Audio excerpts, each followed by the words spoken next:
Halo para pecinta film, kembali lagi di Adinda Bizar Channel. Semoga kalian semua sehat dimanapun kalian berada. Kali ini mari kita bahas sebuah film yang berjudul 1408. Film ini menceritakan tentang seorang penulis novel horor bernama Mike Enslin. Dia sering mendatangi tempat-tempat berhantu dan mengujinya. Walaupun begitu, dia adalah pribadi yang kurang percaya dengan hal-hal mistis. Suatu hari Mike mendapatkan kartu pos Hotel Dolphin di New York yang ternyata di sana ada sebuah kamar nomor 1408 yang dilarang untuk memasukinya.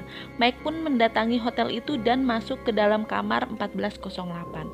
Sejak saat itulah Mike merasakan berbagai macam teror di sana. Akankah Mike bertahan di dalam kamar itu? Biar nggak berlama-lama lagi, mari kita mulai ceritanya. Scene diawali dengan Mike yang sedang menuju sebuah tempat penginapan. Sesampainya di sana, Mike disambut oleh pemilik penginapan itu. Di sana mereka menjelaskan kepada Mike beberapa kejadian mistis di tempat penginapan, termasuk adanya kamar di loteng yang sering terdengar suara-suara aneh. Karena dulunya loteng itu digunakan oleh para budak pada zaman dahulu, dan yang tidur di sana semua meninggal karena tuberkulosis. Mike pun pergi ke kamar itu. Sayangnya hingga pagi hari Mike pun tidak merasakan adanya gangguan mistis. Bahkan dia bisa tidur dengan nyenyak. Mike merupakan seorang penulis novel horor yang cukup terkenal. Suatu hari dia akan mengadakan acara penandatanganan buku. Akan tetapi di sana yang hadir sangat sedikit. Di sesi tanya jawab, seorang pria melemparkan pertanyaan mengenai roh jahat. Di sana Mike menjelaskan bahwa sejauh ini dia tidak pernah menemukan adanya sosok hantu di depan matanya. Padahal dia menggunakan segala macam alat canggih untuk menemukan itu. Lalu saat sesi penandatanganan buku, seorang wanita malah menunjukkan buku buatan Mike yang bukan tentang horor tapi tentang hubungan baik antara ayah dan anaknya. Wanita itu menanyakan apakah Mike akan membuat buku seperti ini lagi, tapi jawaban Mike tidak. Sebagai informasi, Mike ini memiliki kenangan yang menyedihkan karena dia telah kehilangan anaknya yaitu Katie, dan hubungannya menjadi buruk dengan istrinya bernama Lily sejak kematian anaknya itu. Selanjutnya di scene ini terlihat Mike yang menerima beberapa kartu pos hotel berhantu.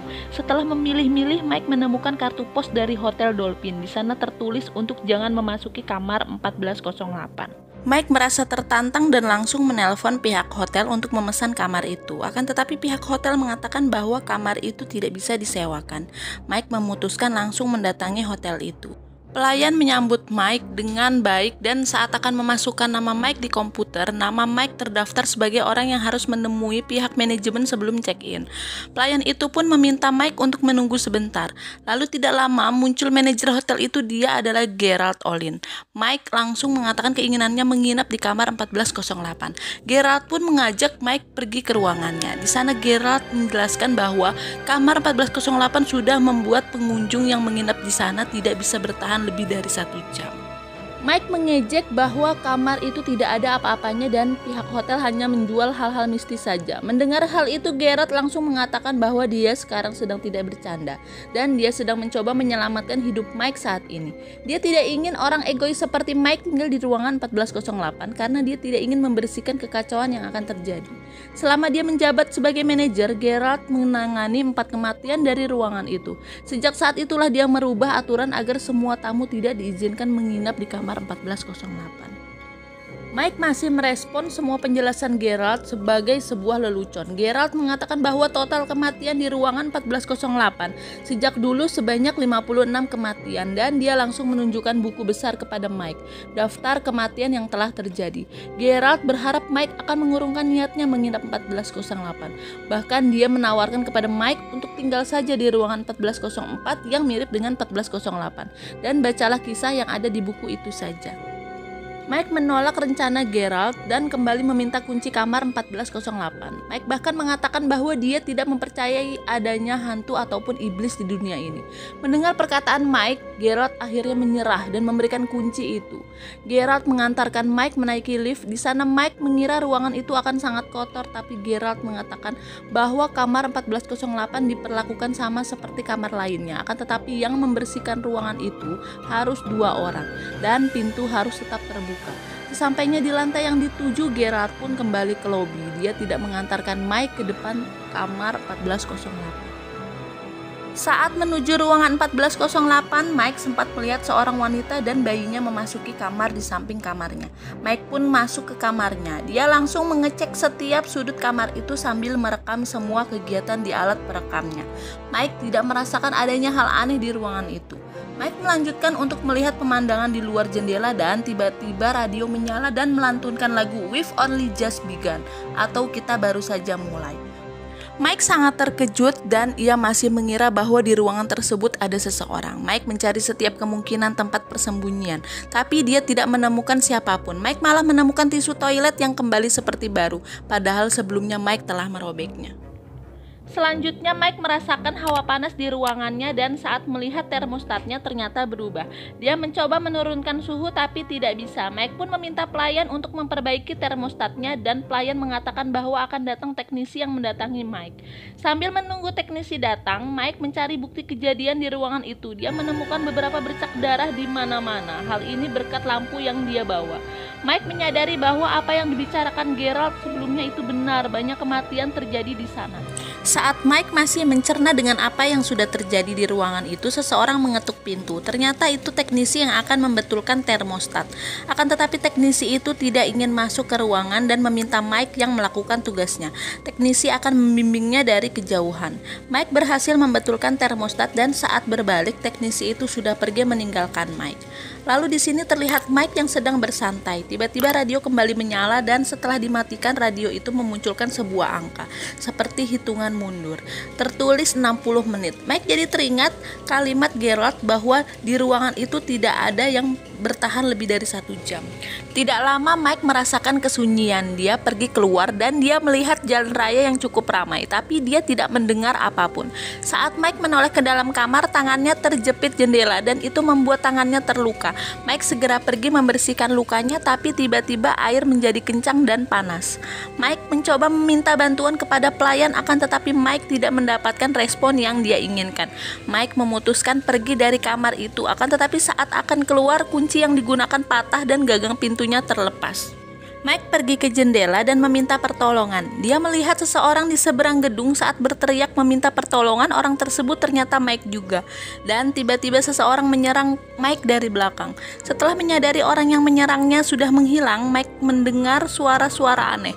Mike masih berusaha menganggap bahwa semua yang terjadi pada dirinya adalah sebuah halusinasi. Bahkan dia mengira ini adalah efek minuman yang diberikan Geralt sebelumnya.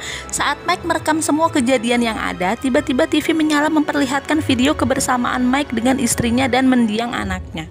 Mike sangat sedih melihat video itu dan tidak lama video itu pun mati. Setelah melihat video masa lalu, Mike tiba-tiba melihat beberapa penampakan orang yang akan bunuh diri dari kamar itu. Singkat cerita, Mike teringat dengan wanita yang masuk ke kamar di sampingnya.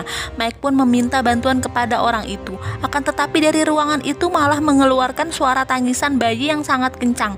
Mike menemukan dinding yang tiba-tiba retak dan mengeluarkan cairan pekat berwarna hitam.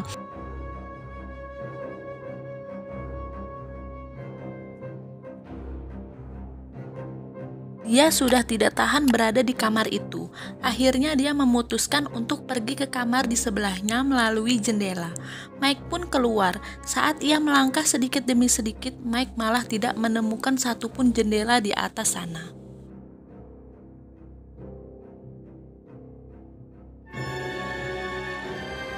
Setelah kembali ke kamar, Mike kembali melihat denah hotel dan ternyata sudah berubah. Bahkan saat melihat ke lubang pintu pun di depan pintu hanya ada dinding saja, bukan lorong lagi. Jendela di kamarnya pun ikut tertutup oleh dinding. Mike merasa kebingungan, dia pun memutar ulang rekamannya. Akan tetapi di rekaman itu Mike mengatakan bahwa kamar itu tidak ada jendelanya. Mike pergi mengambil telepon miliknya, tapi tidak ada sinyal. Dia mencoba meminta bantuan kepada Lily melalui laptopnya dan ternyata tersambung. Mike menyebutkan lokasinya di mana, tapi tiba-tiba koneksi pun terputus. Singkat cerita, Mike mencoba untuk keluar melalui ventilasi udara. Mike pun masuk ke sana. Saat sedang merangkak, Mike meminta pertolongan ke kamar sebelahnya yang tadi membawa bayi. Tapi ternyata itu adalah masa lalu Mike di mana saat itu Katie masih kecil. Berpindah ke lubang lainnya, terlihat Mike yang beradu argumen dengan ayahnya ketika Mike akan meninggalkan Lily setelah kematian Katie. Mike pun kembali melanjutkan perjalanannya. Di tengah-tengah, Mike menemukan mayat yang ternyata korban pertama di kamar itu. Perlahan mendekat, mayat itu meminta pertolongan. Mike berusaha merangkak untuk menjauh, tapi mayat itu terus mengejarnya.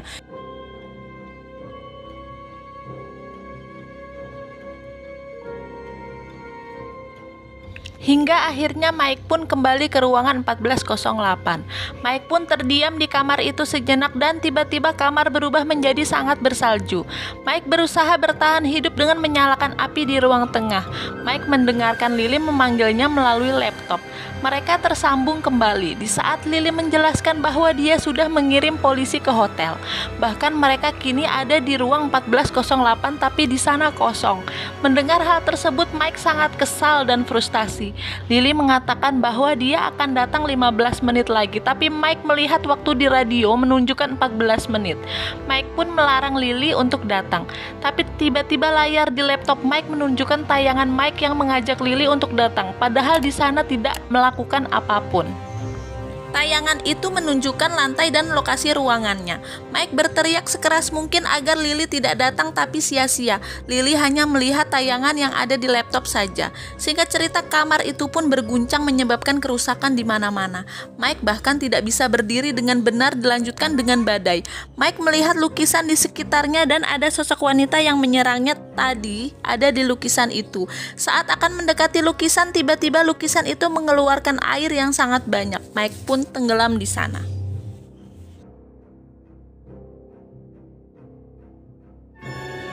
Lalu di scene ini terlihat Mike yang sudah berada di rumah sakit. Di sana juga ada Lily. Mike menanyakan lokasi rumah sakit dan Lily menjawab ini di rumah sakit di LA. Mike merasa aneh karena dia terakhir kali ada di New York. Lily mengatakan bahwa Mike dibawa ke rumah sakit karena Mike terbentur saat bermain selancar di pantai. Mendengar hal itu, Mike sangat kebingungan. Dia merasa bahwa kejadian yang telah dialami sebelumnya adalah sebuah mimpi. Setelah pulih, Mike menjalani hidupnya kembali dengan Lily. Mereka mulai memperbaiki hubungannya. Tapi di sana Mike merasa aneh dengan apa yang sudah terjadi pada dirinya, sehingga dia mencari informasi mengenai kejadian kematian di hotel. Akan tetapi semua berita itu sudah tidak ada. Singkat cerita, Mike mengunjungi kantor pos dan di sana dia malah melihat seseorang yang pernah dia lihat di hotel sebagai pelayan hotel. Tidak lama semua pekerja di kantor pos membongkar ruangan itu dan berubahlah kantor pos itu perlahan-lahan menjadi kamar 1408. Saat membuka mata, kamar 1408 terlihat seperti bekas ruangan terbakar. Mike melihat sekitar dan terlihat sebuah pintu berdiri di tengah ruangan. Mike membuka pintunya dan tiba-tiba muncul Katie memanggil Mike. Katie menghampiri Mike. Di sana Katie berharap bisa berkumpul lagi dengan kedua orang tuanya. Mike memeluk Katie dan tidak lama radio menyala dan mengejutkan Mike, menyebabkan Katie yang berubah jadi batu remuk di genggaman Mike. Mike menyerah dan ketika waktu menunjukkan sudah habis, keadaan kamar kembali normal. Akan tetapi waktu di radio kembali 60 menit. Mike melihat bayangannya di kaca menghilang dan adanya kuburan di kamar bertuliskan namanya di samping makam anaknya. Mike melihat beberapa tali untuk gantung diri di ruangan. Seakan-akan ruangan itu meminta Mike untuk menggantungkan dirinya. Mike menerima telepon. Di sana seseorang mengatakan bahwa ada cara untuk bisa keluar dari ruangan itu. Tapi di sana Mike menyadari bahwa jika ingin keluar dari ruangan itu, satu-satunya jalan hanya bunuh diri sama seperti korban sebelumnya. Mike menolak untuk keluar, akan tetapi suara telepon itu langsung mengatakan bahwa istri Mike sudah sampai dan akan diantarkan ke ruangan Mike. Mike memohon agar jangan melibatkan Lily dan tidak lama setelah itu telepon meleleh. Mike tahu ruangan ini ingin pengunjungnya keluar dengan cara membunuh dirinya sesuai bayangan yang mereka terima. Contohnya saja Mike disuruh untuk menggantung diri. Mike memutuskan untuk membakar tempat itu bersamanya.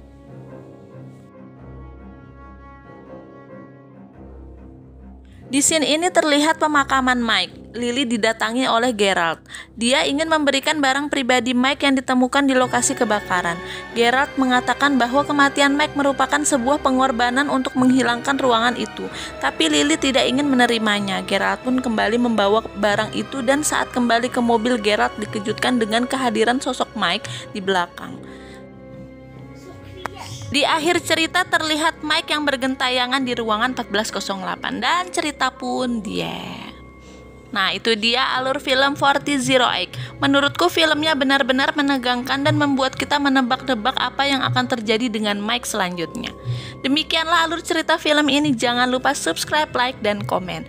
Kami dari Adinda Abizar Channel pamit undur diri. Sampai jumpa di alur cerita film selanjutnya. Bye!